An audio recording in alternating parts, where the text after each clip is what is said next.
अब विद्वानों के उपदेश गुणों को अगले मंत्रों में कहते हैं। भावार्थ, इस मंत्र में उपमा अलंकार है। जैसे वाहनों के चक्रों के अंग और दिन क्रम से वर्तमान हैं और जैसे पवन जा आकर बरसाते हैं, वैसे ही मनुष्यों को चाहिए कि क्रम से वर्ताव करके बुद्धि से सुख की वृष्टि सबको सुख के लिए करें। भावार्थ, इस मंत्र में वाचक् लुप्तोपमा अलंकार है। हे मनुष्यों, जो आप लोग वायु के सदृश शीघ्र गमन और जल के सदृश तृप्ति करने रूप कार्य को करें तो संपूर्ण सुखों को प्राप्त हों।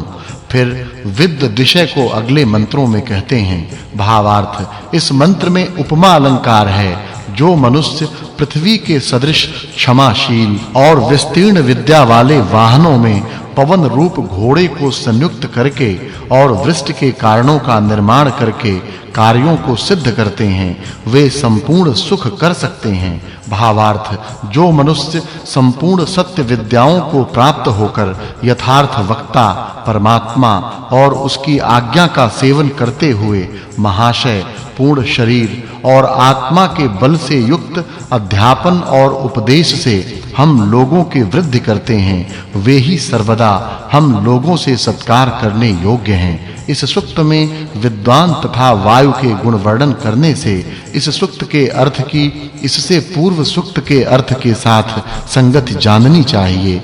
यह 58वां सूक्त और 23वां वर्ग समाप्त हुआ। अब 8 ऋचा वाले 59वें सूक्त का आरंभ है। उसके प्रथम मंत्र में विद्वद गुणों को कहते हैं। भावार्थ, हे राजन, जो मनुष्य शिल्प विद्या से विमानादि को रच के अंतरिक्षादि मार्ग में जा आकर सबके सुख के लिए ऐश्वर्य का आश्रयण करते हैं, वे संसार के विभूषक होते हैं। अब वायु गुणों को अगले मंत्रों में कहते हैं। भावार्थ, इस मंत्र में उपमा अलंकार है। जैसे शूरवीर जनों के समीप से डरने वाले जन भागते हैं, वैसे ही वायु और सूर्य से कांपती और चलती है, और जैसे पदार्थों से पूर्ण नौका अग्नि आदि के योग से समुद्र के पार को शीघ्र जाती है, वैसे विद्या के पार मनुष्य जावें, और जैसे वीर संग्राम में प्रयत्न करते हैं, वैसे ही अन्य मनुष्यों को प्रयत्न करना चाहिए। भावार्थ, इस मंत्र में उपमा अलंकार है। जो मनुष्य किरणों, सूर्य, घोड़े और मनुष्यों के सदृश प्रकाश, दान, वेग और विवेक को सेवते हैं, वे ही उत्तम सुख को प्राप्त होते हैं। भावार्थ, इस मंत्र में प्रश्न और उत्तर हैं। कौन यथार्थ वक्ता जनों के समीप से बड़े विज्ञानों को प्राप्त होता है, और कौन आप्त जनों के कर्मों को, और कौन वीरों के बलों को प्राप्त होता है? इन प्रश्नों का उत्तर यह है कि पवित्र अंतःकरण युक्त और धर्म के सुनने की इच्छा करने वाले धर्मिष्ठ पुरुषार्थी और ब्रह्मचारी हैं। भावार्थ, इस मंत्र में उपमा अलंकार है। जो घोड़ों के सदृश बलिष्ठ, शूरवीरों के सदृश भय रहित, मनुष्यों के सदृश विचारशील और सूर्य के सदृश अविद्या रूपी अंधकार के निवारक हैं, वे सबके कल्याण के लिए होते हैं। भावार्थ, जो मनुष्यों में यथा योग्य उत्तम शिक्षा हो तो कनिष्ठ, मध्यम और उत्तम जन विचारशील होकर यथा योग्य जगत की उन्नति कर सकें। फिर शिक्षा विषय को अगले मंत्रों में कहते हैं। भावार्थ, इस मंत्र में उपमा अलंकार है। जैसे पक्षी पंक्तिबद्ध हुए शीघ्र जाते हैं, वैसे ही उत्तम प्रकार शिक्षा युक्त नौकर और घोड़े आदि वाहन तीनों मार्गों में शीघ्र जाते हैं। भावार्थ, इस मंत्र में वाचक् लुप्तोपमा अलंकार है। जो जन बिजली, प्रातः काल और ऋषि के सदृश धन के कोष को इकट्ठा करते हैं, वे प्रतिष्ठित होते हैं। इस सूक्त में पवन और बिजली के गुण वर्णन करने से इस सूक्त के अर्थ की इससे पूर्व सूक्तार्थ के साथ संगति जाननी चाहिए। यह 59वां सूक्त और 24वां वर्ग समाप्त हुआ।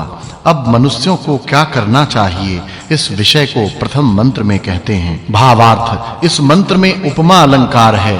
विद्वान जन को चाहिए कि विद्वानों के संग से अग्नि आदि विद्या को प्रकट करा के प्रसन्नता संपादित करें। फिर मनुष्यों को क्या करना चाहिए, इस विषय को अगले मंत्र में कहते हैं। भावार्थ इस मंत्र में उपमा अलंकार है।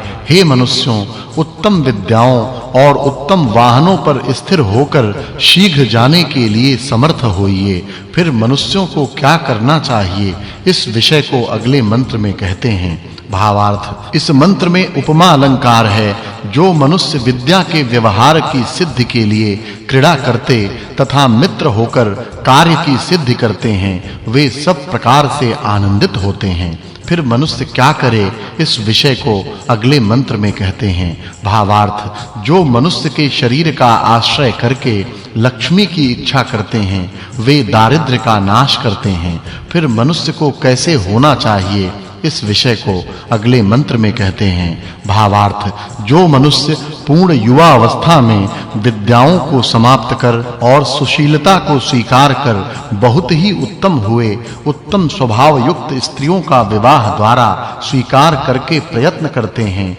वे ऐश्वर्य को प्राप्त होकर आनंदित होते हैं। फिर मनुष्य को परस्पर कैसे वर्तना चाहिए, इस विषय को अगले मंत्र में कहते हैं। भावार्थ इस मंत्र में वाचक् लुप्तोपमा अलंकार है। वे ही महात्मा हैं जो सबके लिए सत्य का धारण करते हैं। अब विद्वानों की सेवा करना अगले मंत्र में कहते हैं। भावार्थ इस मंत्र में वाचक् लुप्तोपमा अलंकार है। वे ही महात्मा हैं जो सबके लिए सत्य का धारण करते हैं।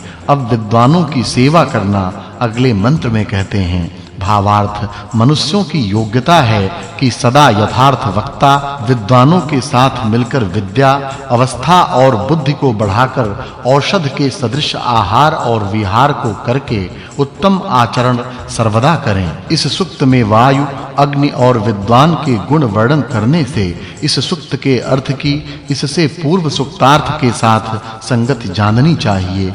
यह 60वां सूक्त और 25वां वर्ग समाप्त हुआ। अब 29 ऋचा वाले 61वें सूक्त का प्रारंभ है। उसके प्रथम मंत्र से प्रश्नोत्तरों से मरुदादिकों के गुणों को कहते हैं। भावार्थ इस मंत्र में वाचक् लुप्तोपमा अलंकार है। जब कोई विद्वानों को पूछे तब वे उत्तर दें और पक्षपात को छोड़कर न्यायाधीशों के सदृश होवें, तब संपूर्ण बोध को प्राप्त होवें। भावार्थ इस मंत्र में उपमा अलंकार है। जैसे उत्पन्न करने वाले माता-पिता सुंदर नियम से संतानोत्पत्ति करके इनको उत्तम प्रकार नियम युक्त करके उत्तम प्रकार शिक्षित करें, वैसे सब करें। अब विद्वानों के उपदेश विषय को अगले मंत्रों में कहते हैं। भावार्थ इस मंत्र में उपमा अलंकार है। जो बंधन के साधन और पाप के आचरण का त्याग कर और त्याग करा के और मुक्ति के साधन को ग्रहण कर और ग्रहण करा के सबको आनंदित करते हैं, उनको आनंदित करें। भावार्थ वही स्त्री प्रशंसित होती है जो अपने पति को काम में आसक्त करके बल का नाश नहीं करती है और गृह स्थित घोड़े आदि का पालन करके बढ़ाती है।